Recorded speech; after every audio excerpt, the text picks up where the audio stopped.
Selamat sore, kita berjumpa kembali dalam bincang-bincang terkait dengan lingkungan hidup.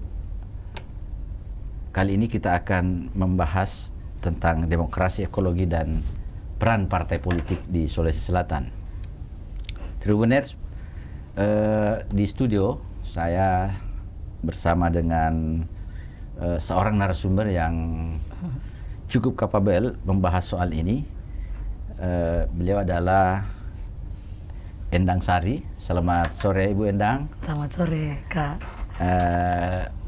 Beliau adalah dosen FISIP Universitas Hasanuddin Makassar, dan saya yakin dengan kapasitas beliau paham betul tentang teori-teori politik dan demokrasi. Dan yang menarik, karena Ibu Endang ini mantan komisioner KPU Makassar ya, Ibu Endang. Masa lalu 5 tahun dia duduk di komisioner, dan dengan posisi itu menurut saya Ibu Endang ini paham betul tentang kiprah partai politik. Nah, artinya narasumber kita pada hari ini memang sangat lengkap, teori dan kenyataan dia paham betul tentang demokrasi dan peran-peran sepak terjang partai politik di Sulawesi Selatan. Oke Tribuners, kita mulai, karena kita lihat ini fakta menunjukkan bahwa dekadensi ekologis semakin parah di dunia secara global, Bu Endang. Mungkin di Sulawesi Selatan juga seperti itu. Kita lihat di catatan resmi Walhi ada beberapa kasus-kasus kerusakan lingkungan hidup yang berdampak buruk pada kehidupan manusia, kehidupan masyarakat. Kita lihat ada ribuan korban banjir, ada beberapa orang korban longsor, begitu pula dengan pencemaran akibat kerusakan lingkungan hidup di Sulawesi Selatan. Ada catatan Walhi sangat lengkap di beberapa kabupaten itu. Nah, dengan catatan ini sebenarnya kita bisa meraba bagaimana daya kerusakan lingkungan hidup di tengah-tengah kita. Bagi Walhi yang menarik adalah Walhi melihat ini bahwa kerusakan itu adalah dampak buruk dari rusaknya praktek demokrasi kita, dampak buruk dari rusaknya tata kelola demokrasi kita. Nah, Ibu Endang, artinya demokrasi adalah hulu dari kerusakan lingkungan hidup, sementara hilirnya adalah lapangan-lapangan yang menjadi terdampak dari kerusakan lingkungan hidup. Ada pencemaran, ada banjir, dan lain-lain. Nah, dengan demikian kita bisa menarik satu titik kesimpulan, Ibu Endang, bahwa kerusakan lingkungan sesungguhnya bermula dari kerusakan praktik demokrasi kita. Ibu Endang setuju dengan tesis ini? Gimana kira-kira? Sepakat. Ya. Kita tahu bahwa demokrasi itu kan bicara soal kesetaraan ya Kak. Ya. Kesetaraan, persamaan, keadilan, dan seharusnya demokrasi substantif itu harusnya menjamin kesetaraan itu. Kesetaraan antara apa yang menjadi hak alam, apa yang menjadi hak manusia, dan kemudian bagaimana keseimbangan ini tetap dijalankan. Nah, kita tahu bahwa logika kebijakan publik kita yang hadir hari ini itu sebagian besar itu logikanya adalah eksploitatif. Dengan mitos yang selalu didengung-dengungkan bahwa pembangunan itu adalah bagaimana menarik investasi masuk, kemudian memberikan izin untuk pengelolaan. Dengan itu nantinya bisa menimbulkan kesejahteraan bagi masyarakat. Tapi ternyata kita tahu bahwa di banyak tempat ketika industrialisasi didorong, investasi diberikan karpet merah, ternyata yang akan merasakan itu semua dampaknya itu adalah masyarakat kecil, masyarakat yang ada di sekitar wilayah itu. Nah, kita tahu bahwa proses demokrasi konstitusional, pemilu, pilkada, itu yang akan melahirkan para pemimpin publik. Lewat tangan-tangan pemimpin publik inilah lahir kebijakan. Lahir kebijakan publik yang kemudian akan mengatur semuanya. Nah, kesalahan dalam menempatkan orang-orang dalam prosedur demokrasi tadi, kesalahan terhadap orang-orang salah yang seharusnya tidak berada menjadi pemimpin publik, kesalahan pilihan dari masyarakat yang hanya melihat money politik misalnya pada saat pemilu dan pilkada, itu memberi ruang bagi lahirnya orang-orang yang sebenarnya tidak punya kompetensi untuk mengeluarkan kebijakan, dan pada akhirnya kebijakannya lebih destruktif ketimbang membawa keadilan dan kesejahteraan bagi masyarakat. Jadi bahwa kalau tadi dikatakan bahwa demokrasi adalah hulu dari rusaknya demokrasi, adalah hulu dari rusaknya kerusakan alam dan lingkungan pada hari ini, maka itu saya sepakat sekali dengan situasi itu. Artinya demokrasi kita memang sangat terkait dengan kualitas lingkungan hidup ya Ibu Endah ya. Nah mungkin kita bisa melihat seperti yang disampaikan Ibu Endang tadi bahwa logika kebijakan publik kita sangat eksploitatif, bahwa di satu sisi bahwa publik keliru dalam memilih pemimpin. Nah, apakah ini tidak berkaitan dengan pabrik pemimpin ini? Pabrik pemimpin yang saya maksud adalah satu-satunya jalur, satu-satunya jalur, misalnya lewat partai politik. Nah, apakah menurut Anda apakah kesalahan pertama di pabrik ini atau di konstituen? Kesalahan pertama tentu pabriknya. Iya. Tempat para politisi yang seharusnya mereka tidak punya kompetensi, tapi kok bisa lolos untuk dicalonkan. Tentu paling hulunya ini adalah partai politik. Sebenarnya kita berharap sih partai punya hasil, mereka punya tugas untuk melakukan kaderisasi kepemimpinan publik, menjadi agregator yang kemudian bisa mengartikulasi apa yang menjadi kebutuhan masyarakat, kemudian itu dikeluarkan lewat kebijakan, menghasilkan kader-kader yang punya kompetensi untuk mengeluarkan kebijakan publik tadi yang benar-benar melihat apa yang menjadi kepentingan dasar dari publik. Tapi ya memang kalau bicara soal hulu di partai politik pasti akan panjang sekali kan. Ada banyak situasi yang menyebabkan partai tidak ideal dalam melahirkan kader. Oke, itu nanti kita ke situ. Ya. Nah, saya mau kembali ke kaitan demokrasi dan lingkungan hidup tadi yang sangat erat itu. Nah, menurut Ibu Endang, apakah partai politik sebagai lembaga demokrasi formal di Sulawesi Selatan ini punya konsep tentang lingkungan hidup? Kalau secara prosedur kita lihat di ADART-nya biasanya mereka memasukkan soal itu, lingkungan hidup. Iya, ada divisi lingkungan hidup di kepengurusannya. Tapi kalau kita lihat ya itu sekedar formalitas saja, simbolik saja, bukan pada sesuatu yang substantif. Kalau kita lihat isu kampanye kan Kak, isu kampanye yang lahir itu adalah lapangan kerja, gratis, kemudian apalagi namanya pemberian bantuan. Iya, seperti itu. Jadi isu lingkungan tidak pernah menjadi isu utama yang kemudian diusung oleh partai ketika calon-calonnya mengajukan diri dalam kampanye. Oke. Satu pertanyaan Ibu Endang, mengapa isu lingkungan menjadi marginal di diskursus politik kita? Karena logika kebijakan kita adalah logika kebijakan kita masih sangat berpikir ekonomistik. Oh, ekonomi. Iya. Investasi ya? Iya, investasi. Kemudian masih berpikir bahwa reformasi birokrasi, masih isunya adalah itu. Penyerapan lapangan kerja, kemudian peningkatan nilai ekonomi.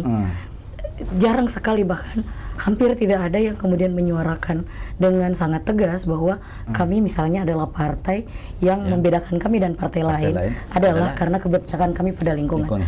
Yang paling bisa dilihat Kak, ketika mereka misalnya melakukan kampanye, apalagi namanya, mereka dengan semena-mena menancapkan flyernya itu, spanduknya itu di pohon. Betul. Iya, itu tidak pernah ada kesadaran bahwa ketika mereka memaku, maka itu sudah merusak keberlangsungan dari pohon itu. Dan masyarakat jarang sekali mempersoalkan itu ya Ibu Endang. Itu bahkan sudah dianggap sebagai sebuah hal yang normal. Normalisasi ini yang berbahaya karena artinya kesadaran kolektif belum terbentuk di masyarakat kita. Kalau di kota sering dipersoalkan karena problem estetik. Ya. Padahal sebenarnya lebih jauh dampak rusaknya adalah lingkungan itu ya. Oke. Nah, padahal sebenarnya begini, resource lingkungan ini tidak, maksud saya tidak masuk di akal ketika lingkungan hidup ini diabaikan oleh para pekerja politik kita, partai politik. Kenapa? Karena seringkali resource lingkungan hidup ini menjadi incaran para investor, politisi kita dan kerjasama dengan investor. Pada ketika misalnya memenangkan pertarungan, apalagi kan kita tahu ya, misalnya otonomi daerah ini salah satu yang menjadi garansinya adalah bahkan pemekaran daerah barangkali adalah sumber daya alam, lingkungan berarti. Ini gimana? Tidak logis ini atau gimana? Oke. Saya kira pada bagaimana kita mendorong demokrasi yang substantif ya Kak. Ketika demokrasinya prosedural, maka hal-hal prosedur itu akan dinormalisasi. Sekedar checklist saja sudah dilakukan. Misalnya, ketika AMDAL dikeluarkan oleh birokrasi, dokumen AMDAL banyak sekali menabrak aturan, tapi atas dasar ingin memudahkan jalan investor misalnya, maka itu lancarkan, dijalankan dan lolos saja, bukan pada bagaimana seharusnya inti dari kebijakan itu melihat benar-benar substansinya. Nah, di satu sisi juga kita lihat bahwa kadang-kadang negara melihat bahwa suara petani yang menyuarakan haknya atas tanahnya itu tidak setara dilihat pada kepentingan korporasi yang kemudian ingin melakukan investasi di satu wilayah tertentu. Demokrasi yang substantif harusnya melihat itu setara, bahwa kepentingan korporasi setara dengan kepentingan petani yang memperjuangkan hak atas sawahnya. Nelayan hak atas ruang bekerjanya mereka di laut misalnya, dan seterusnya. Nah, oke. Artinya yang bersoal adalah demokrasi prosedural. Iya. Demokrasi prosedural kita, tradisi demokrasi kita yang sangat prosedural. Untuk mengubah itu kira-kira gimana, Bu Endang? Saya kira kita kembali ke hulu tadi, partai politik. Partai politik ya. Partai politik harusnya menjalankan fungsinya. Pendidikan politik, kaderisasi kepemimpinan publik itu harusnya benar-benar berjalan. Jadi ada calon-calon pemimpin yang akan ditempatkan menjadi pemimpin publik itu memang tahu apa sebenarnya yang menjadi kebutuhan dasar dari warga. Kebutuhan dasar dari warga bukan hanya soal tenaga kerja, gratis, bukan hanya soal itu, tapi kebutuhan dasar yang paling mendesak adalah sehatnya ruang hidup tempat warga itu tinggal. Dan ini selalu luput. Kita lihat bahwa isu lingkungan selalu hanya jadi lipstik saja dalam bahasa para politisi. Ketika ada bencana alam, barulah mereka datang bawa bantuan. Lengkap dengan kameranya untuk diposting dan seterusnya. Tapi itu tidak pernah ada advokasi dari partai untuk sampai ke hulunya. Apa sih sebenarnya akar dari persoalan kenapa bencana alam itu bisa hadir? Pada bencana yang baru-baru kita lihat di Sumatera, isunya kan hilang, betul. Pada akhirnya, kita lihat banyak sekali politisi yang datang pada saat bencana terjadi, datang ke sana, kemudian pencitraan dan seterusnya.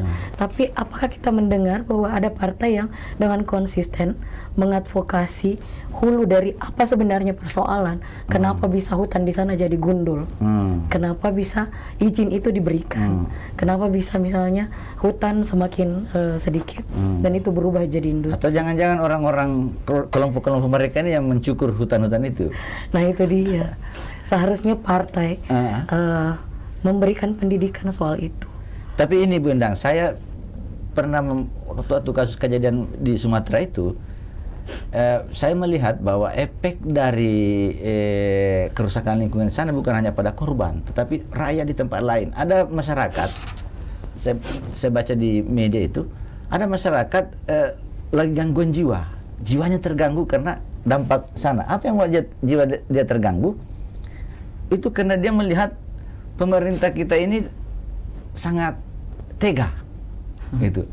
Dia stres, jiwanya terganggu. Maka dia konsultasi lah, 2 orang ini loh, konsultasi dengan psikolog inilah yang mengupload di medsosnya kejadian itu. Artinya untuk pertama kalinya yang saya dapat itu bahwa efek berbahaya dari pengelolaan lingkungan hidup yang tidak adil itu bisa mengganggu jiwanya orang.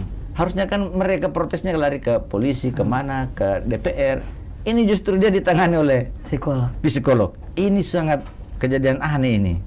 Dan menurut saya ini pelajaran bagi negara kita. Nah, oke, kembali lagi ke partai politik. Nah, bagaimana seharusnya partai politik memperjuangkan ini, Bu Endang? Yang pertama, komitmen, saya kira.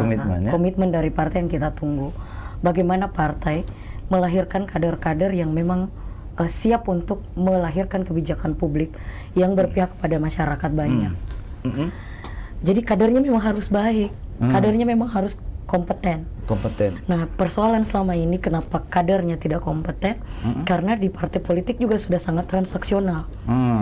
Kaderisasi biasanya tidak terlalu jalan karena logika untuk menjaring caleg, logika untuk menjaring calon kepala daerah, bukannya mengutamakan kader yang sudah lama berproses, tapi kemudian siapa yang bisa membawa materi ke partai tersebut. Itu sudah jadi pembicaraan umum bahwa ya harus menyerahkan banyak sekali kepada partai baru kemudian bisa diusung. Harus menyediakan modal yang besar untuk kemudian maju. Di siklus inilah kesalahan lahirnya pemimpin yang kemudian bermasalah sampai hari ini. Dan itu merusak lingkungan kalau tidak ketika kontrol. Pemimpin yang menjadi pemimpin yang akan melahirkan kebijakan publik ditempati oleh orang yang tidak punya keberpihakan kepada orang banyak, yang logikanya melihat bahwa kepemimpinan itu adalah mengembalikan modal, yang logikanya bahwa ini adalah ruang untuk kemudian menggunakan fasilitas publik untuk kepentingannya saja, maka yang pasti mudarat yang pasti akan terjadi. Oke, Ibu Endang. Ya. Transaksional salah satu fenomena yang terjadi di partai politik kita, dan itu merusak hal pasca itu, baik setelah pemilihan dan lain. Nah, barangkali kita akan pertajam lagi pembahasan ini tentang kaitan dengan partai politik dengan demokrasi dan keadilan ekologis. Oke, Tribuners, kita akan lanjutkan bincang-bincang kita bersama Ibu Endang Sari setelah yang satu ini.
Oke Tribuners, kita kembali lagi dalam bincang-bincang terkait demokrasi, ekologi, dan partai politik bersama Ibu Endang Sari di studio Tribun Timur.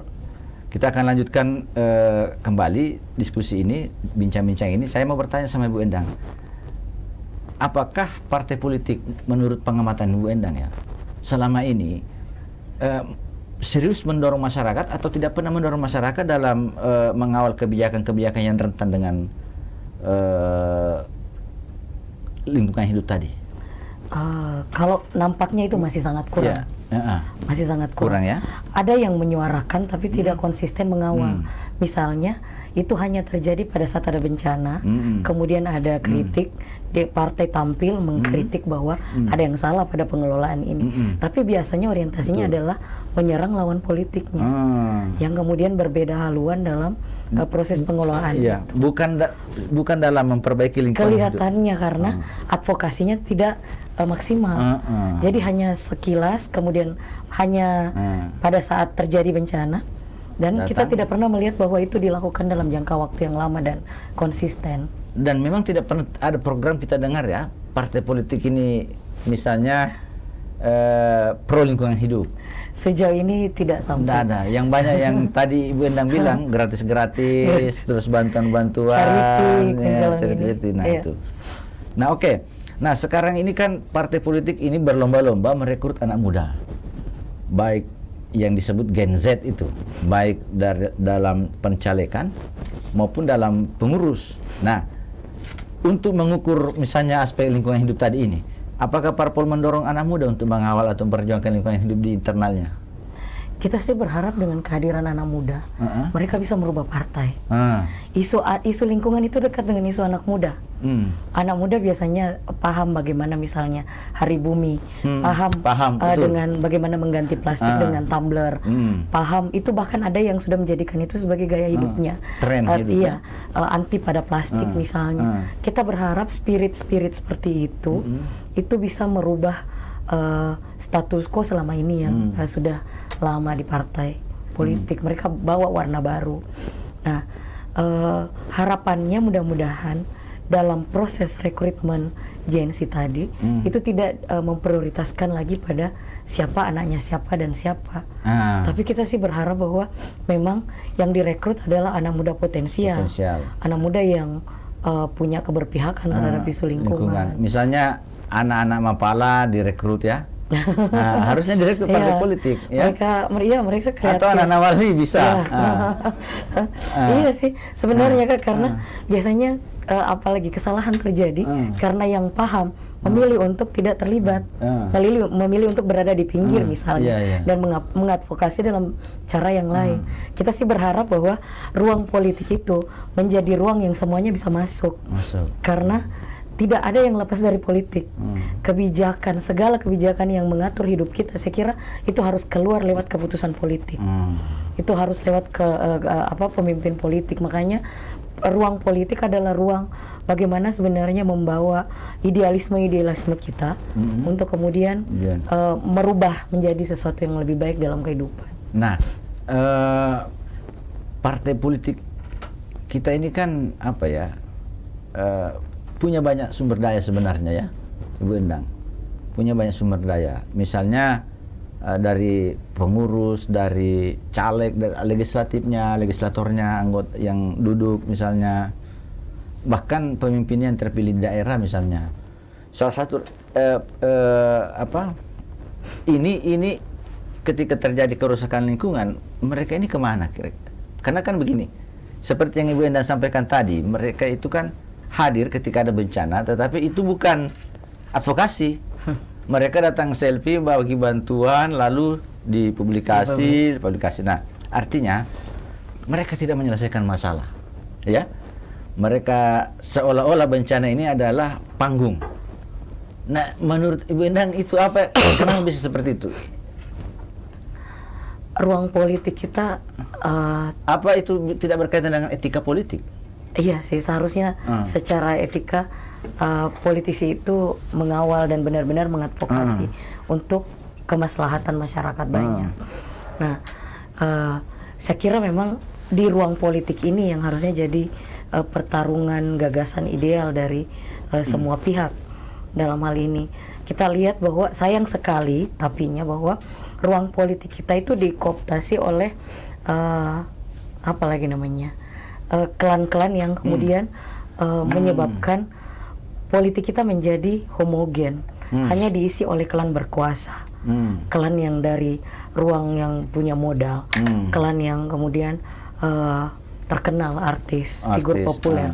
Nah, seharusnya ruang politik ini menjadi ruang perjuangan di mana mereka yang paham soal bagaimana lingkungan itu harusnya masuk dalam politik, masuk dan memperjuangkan gagasan idealnya lewat jalur politik. Atau jangan-jangan persoalan klan-klan ini tadi yang menghambat visi lingkungan hidup ini masuk terinternalisasi di partai? Termasuk karena ketika menempatkan apalagi namanya calon berdasarkan keluarga, berdasarkan ikatan keluarga, maka itu pasti akan memotong jalan bagi mereka yang kompeten, yang memang melewati proses kaderisasi di partai, atau punya komitmen lingkungan misalnya, atau memang latar belakangnya seperti itu, menggeluti itu ya.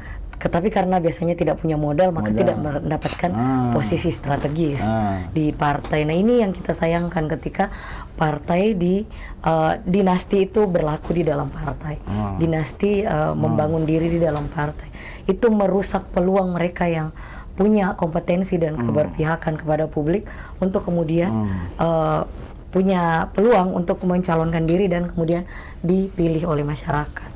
Atau jangan-jangan dinasti yang terjadi di partai politik ini dengan segala motifnya itu berdampak tidak ke penguasaan sumber-sumber resource lingkungan hidup di dunia nyata. Saya kira artinya begini, dinasti yang terjadi di internal partai politik ini misalnya berdampak pada penguasaan sumber daya alam tertentu. Iya. Di level lokal. Ibu Endang melihat itu atau tidak? Iya. Tujuan mereka misalnya memperbanyak diri, satu klan memperbanyak diri dalam politik, mereka ingin agar kekuasaan itu tidak keluar dari mereka. Nah, logika kenapa orang berkuasa, ingin berkuasa, tujuannya adalah mengelola sumber daya yang terbatas untuk kemudian digunakan sebesar-besar bagaimana mereka mengelola itu, dan itu dalam kendali mereka. Mendominasi ya? Iya, melakukan dominasi terhadap pengelolaan sumber daya yang terbatas tadi. Nah, ini akan berdampak.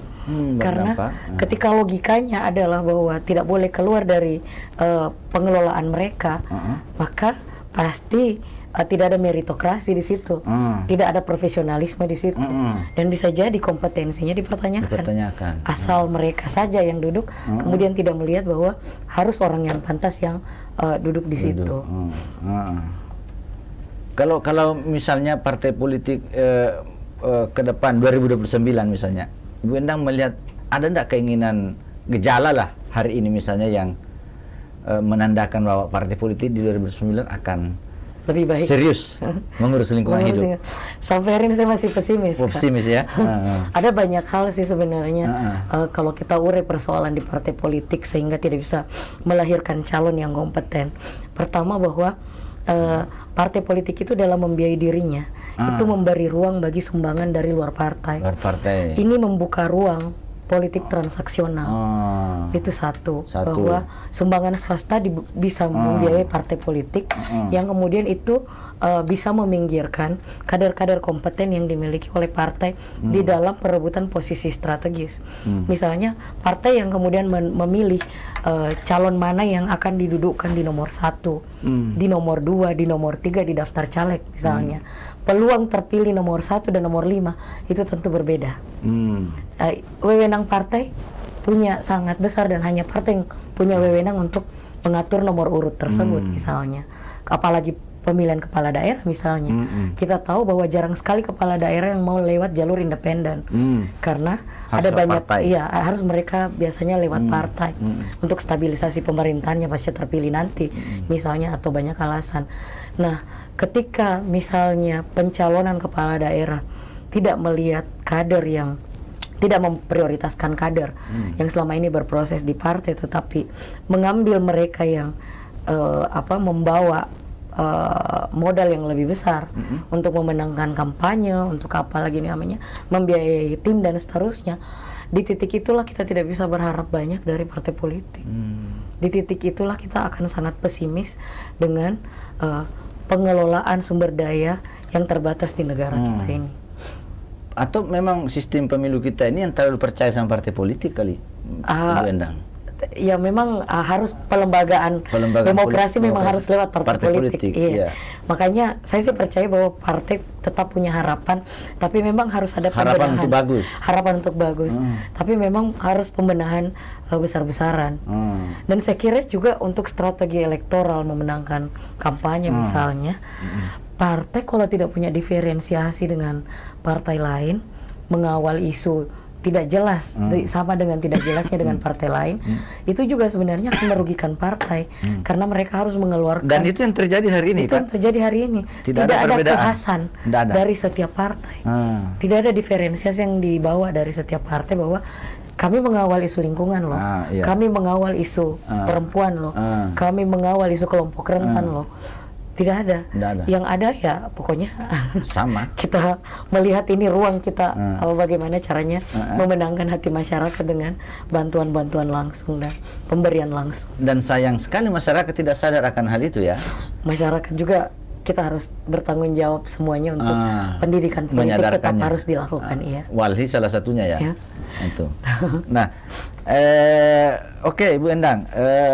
Tentang dana partai politik tadi, problemnya partai misalnya tidak bisa berjuang untuk lingkungan hidup, salah satunya tadi transaksional, terbuka, ruang terbukanya bebas, siapapun boleh membiayai partai politik melalui donasi dan macam-macam. Nah di situ Ibu Endang bilang tadi rawan terjadi transaksi dan berpotensi misalnya membuat partai politik ini tidak peduli dengan lingkungan hidup, karena siapa tahu misalnya dana-dana yang masuk itu justru dari dana investor, dana dari yang merusak lingkungan hidup. Itu.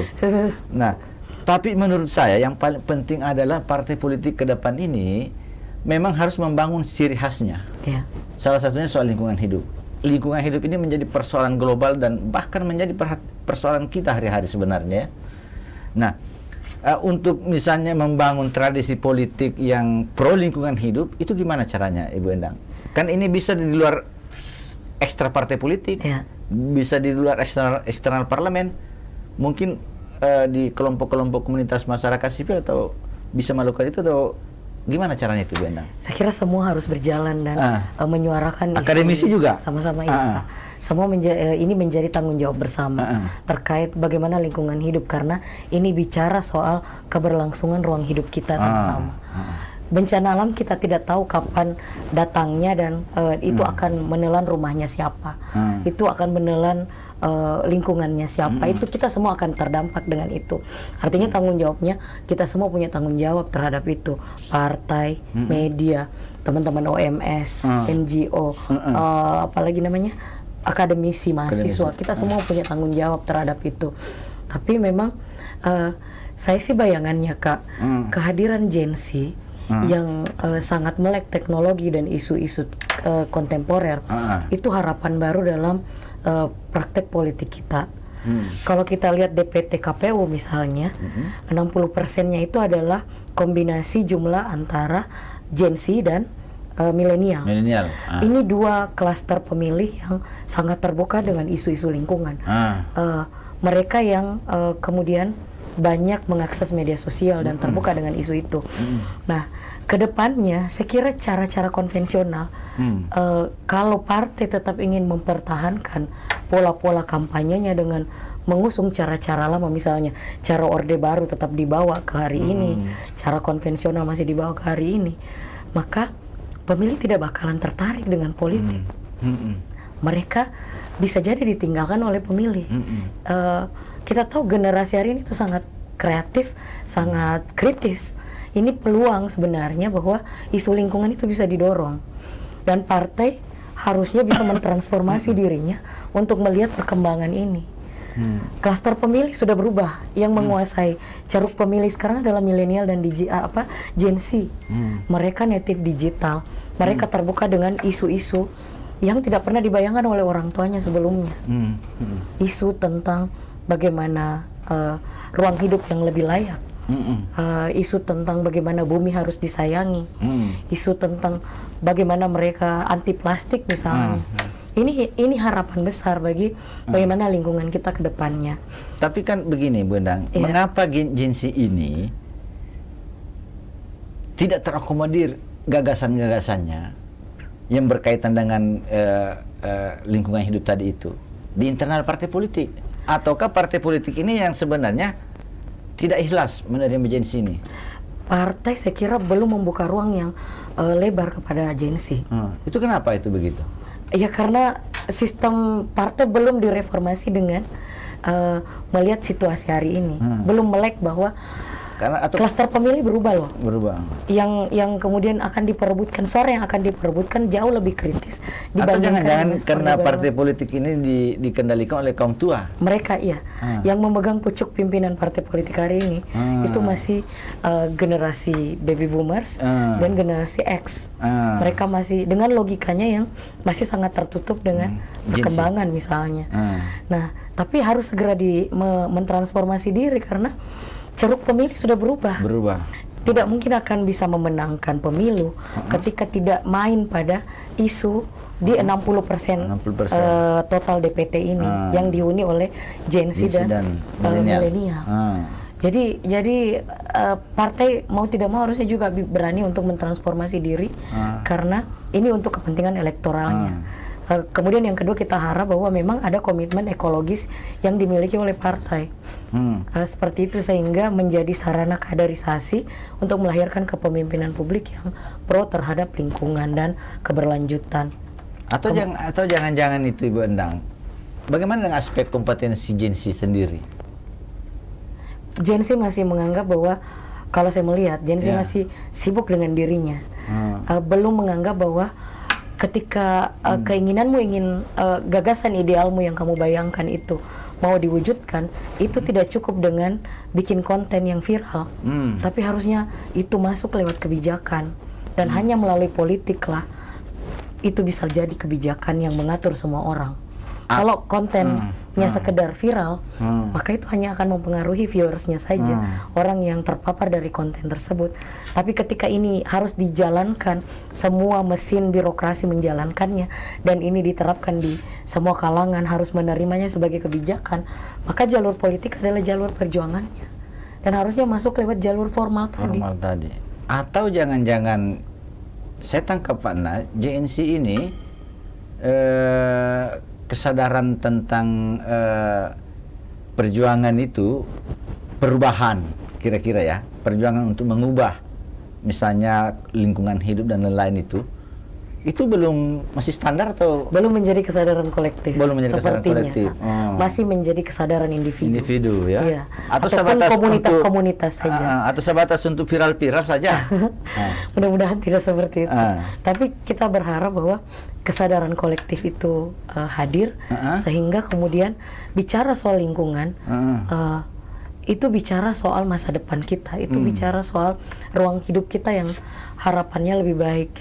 Kita berhak untuk udara yang sehat, kita berhak untuk ruang hidup yang layak, kita berhak bahwa bersih. Hidup lingkungan kita bersih dan tidak tercemar. Itu sih.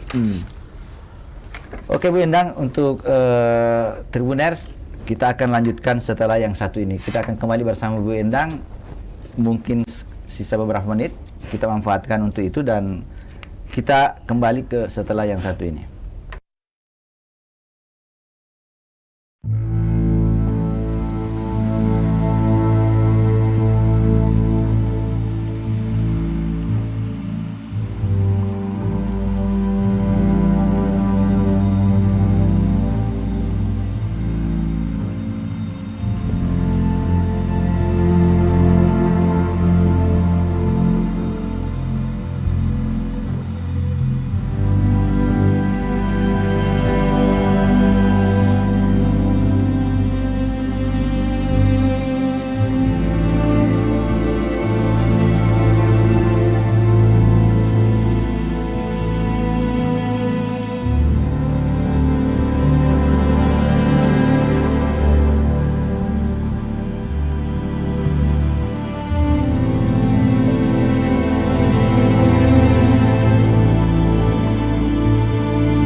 Oke, sahabat Tribuners, kita kembali lagi dan kita memasuki segmen terakhir dari diskusi kita, bincang-bincang kita bersama Ibu Endang Sari terkait dengan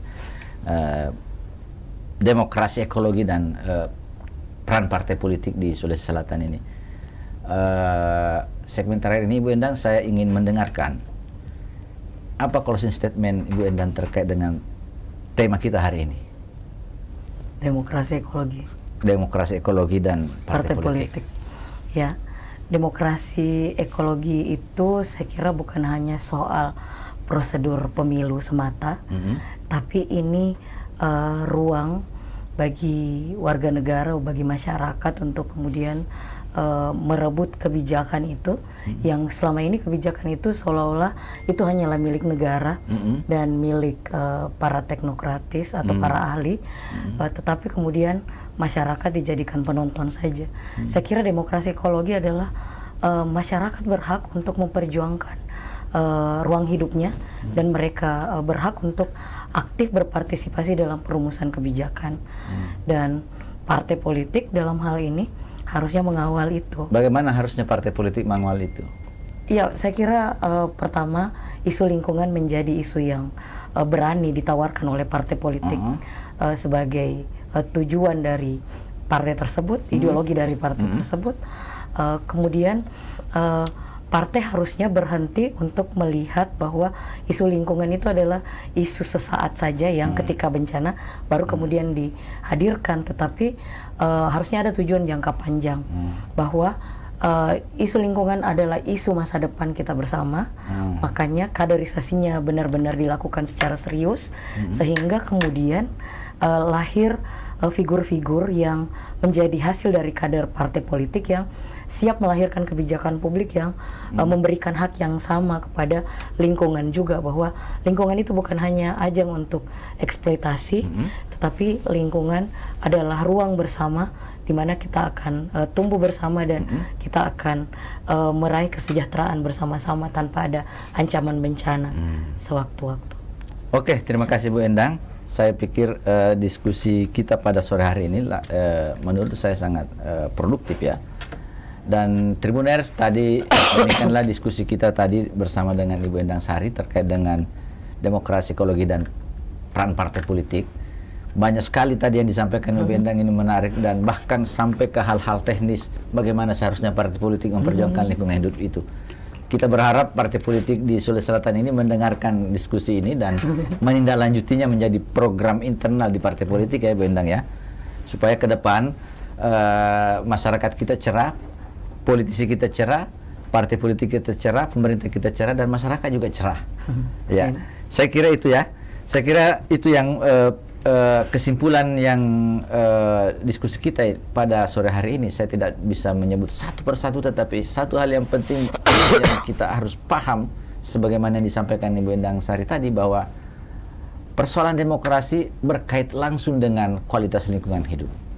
Maka memperbaiki lingkungan hidup sama halnya memperbaiki demokrasi, dan memperbaiki demokrasi sama halnya memperbaiki lingkungan hidup. Saya pikir itu Tribuners diskusi kita pada kesempatan ini. Lebih dan kurangnya mohon dimaafkan. Assalamualaikum warahmatullahi wabarakatuh, dan terima kasih pada Bu Endang. Download Tribun X sekarang, menghadirkan lokal menjadi Indonesia.